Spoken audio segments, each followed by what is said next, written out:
नमस्कार, मैं हूं अभिनव आशुतोष। आपका बहुत बहुत स्वागत है हमारे खास कार्यक्रम जिसका नाम है कानून से बड़ा वोट का घड़ा। और ये सरासर बिल्कुल सही तौर पर साबित होता है, चस्पा होता है कांग्रेस पर, क्योंकि कांग्रेस की राजमाता सोनिया गांधी, राजकुमारी प्रियंका गांधी और राजकुमार राहुल गांधी की खामोशी ने बता दिया है कि मुसलमानों की तकलीफ से उनको शायद ही कुछ लेना देना। हालांकि लोकसभा में और राज्यसभा में कांग्रेस के काफी सारे नुमाइंदाओं ने अपनी बात रखी और जमकर जितना हो सकता था विरोध किया वक्त संशोधन बिल का। लेकिन जहाँ कहते हैं ना, चाह वहाँ राह जरूर होती है, और यही कारण है कि मोदी सरकार ने एक कड़ा डिसीजन लिया है और पूरी प्रक्रिया को समझते हुए लोकसभा में, राज्यसभा में पुरजोर बहस के बाद इसको पास करा लिया है। और अब तो सबसे अहम बात यह है कि राष्ट्रपति द्रौपदी मुर्मू जी ने इसे कानूनी मान्यता दे दी। ऐसे में सवाल उठता है कि सोनिया गांधी, प्रियंका गांधी और राहुल गांधी खामोश क्यों है?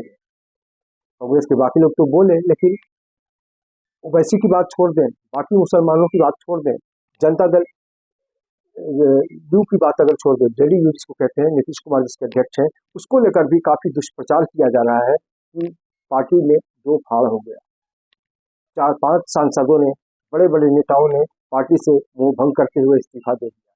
लेकिन आपको ताज़ा जानकारी देने की, पटना में एक प्रेस कॉन्फ्रेंस के दौरान जेडीयू ने साफ कर दिया है कोई भी भगदड़ मची नहीं है पार्टी में, ना ही किसी ने इस्तीफा दिया है। और जो भी इसका दुष्प्रचार कर रहे हैं वो गलत कर रहे हैं, और जनता आने वाले दिनों में इस बात को जरूर समझेगी, क्योंकि हमने 5 मांगे रखी थी और मोदी सरकार ने उसको समझा और मुसलमानों के हित में जो भी हम फैसला ले सकते थे उसमें उनकी सहमति मिली और हम पास हो गए।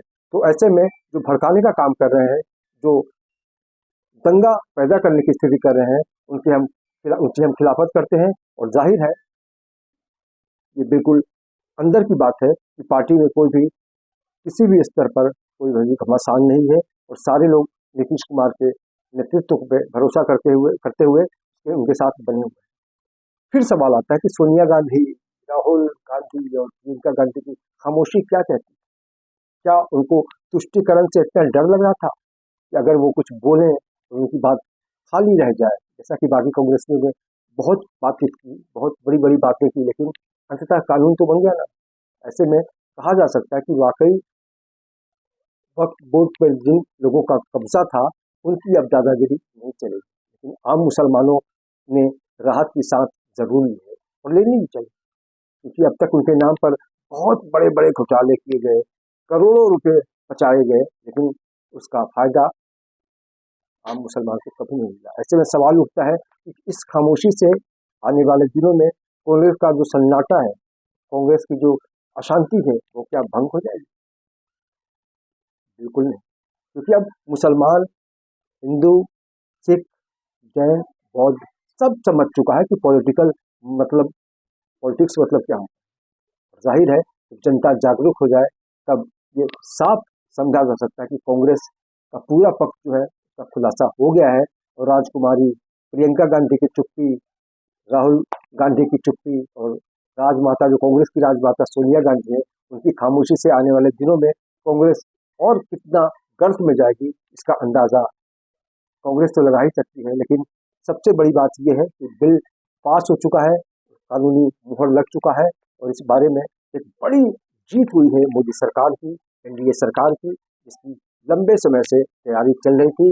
लेकिन लोकसभा हो या राज्यसभा हो, चारों खाने विपक्ष चित हो गया है और एनडीए की गाड़ी आगे बढ़ चुकी है। ऐसे में सोनिया गांधी, राहुल गांधी और प्रियंका गांधी को पुनर्विचार जरूर करना होगा कि जब देश की जनता, जो प्रतिनिधि होते हैं लोकसभा में, राज्यसभा में, उनकी जो सहमति मिली है बिल को लेकर और मामला पास हो गया है, ऐसे में इनको क्या करना चाहिए? अगर अभी भी नहीं सुधरे तो ये साफ है कि कांग्रेस लगातार जिस तरह से खत्म होती जा रही है, आने वाले दिनों में वक्त बोर्ड की तरह ही ये बिल्कुल कांग्रेस के हाथ से ना निकल जाए, इसका उनको ख्याल रखना होगा। तो इस खास पेशकश में अभी के लिए इतना ही। मुझे यानी अभिनव आशुतोष को दीजिए इजाजत, फिर मुलाकात होगी, तब तक नमस्कार।